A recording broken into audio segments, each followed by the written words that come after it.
안녕하세요. 김현우 목사입니다. 오늘은 기도 가이드 30번째 시간인데요. 오늘은 이런 질문을 가지고 함께 이야기해 보려고 합니다.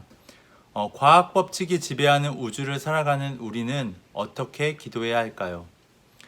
이 질문에 대답하기에 앞서 먼저 과학 법칙이라는 말을 정의하는 것이 중요할 것 같습니다. 이 과학 법칙은 우리의 자연 현상 속에서 일어나는 것을 관찰하고 거기서 어떠한 규칙들을 끌어내는 것이죠. 그런데 이 과학 법칙은요, 어떤 현상을 설명해 줄 수는 있지만 그 이유에 대해서는 말해 줄 수가 없습니다. 그리고 또한 이 과학 법칙이요, 다 맞는 것도 아닙니다. 왜냐하면 이 세상은 어떤 과학 법칙들로만 이루어져 있는 세상이 아니라 굉장히 열린 구조를 갖고 있기 때문입니다. 그 말은 무슨 말이냐면 법칙은 있지만 법칙대로만은 되지 않는다라는 것이죠.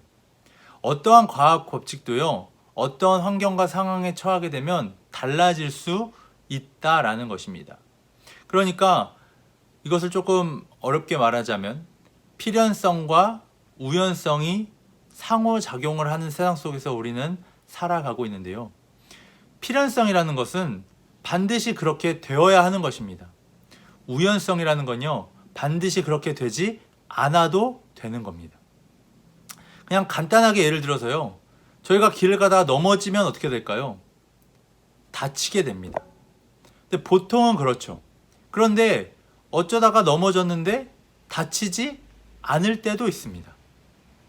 우리가 무언가를 할 때요, 꼭 그렇게 되는 것도 있지만 우연히 되지 않을 때도 있다라는 것이죠. 그런 것처럼 우리는 굉장히 복잡하고 열린 구조가 있는 세상 속에서 살아가고 있습니다.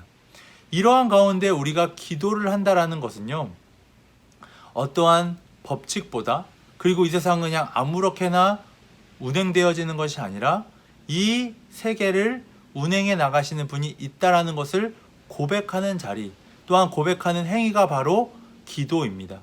그리고 하나님께서 맨 처음 이 세상을 창조하시고 인간들이 망가뜨려 놓은 이 세상을 다시 회복시키고자 원하시는 그 활동 가운데 기도는 우리가 함께 거기에 동참하겠습니다 라는 행동이라는 것이죠. 그래서요, 기도하실 때요, 이렇게 생각하시면 좋을 것 같습니다.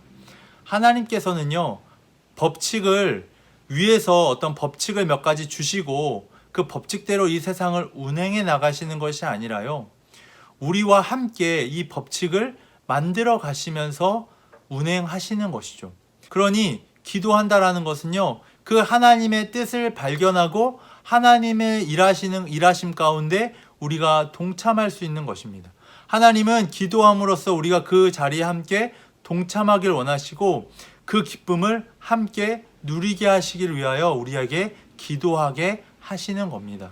우리는 굉장히 과학이 발달하고 과학 법칙이 수많은 과학 법칙 가운데 살아가고 있는 시대를 살아가고 있지만 우리가 기도할 때 고백하는 것은 그 법칙 위에 계시는 그 법칙보다 더 근원적인 법칙이 바로 하나님이시다라는 것을 고백하는 것입니다. 그러니 오히려요, 이럴 때일수록 더 기도해야 합니다. 왜냐하면 과학 법칙이 다 맞는 것이 아닙니다.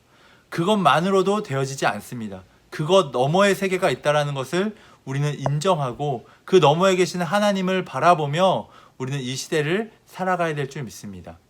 그리고 그 하나님을 고백하고 그 하나님의 행위에 함께 참여하는 행위가 바로 기도라는 것입니다. 이러한 기도를 실천하시며 나아가시는 모든 분들 되시기를 바랍니다. 이것으로 기도 가이드를 마치도록 하겠습니다. 감사합니다.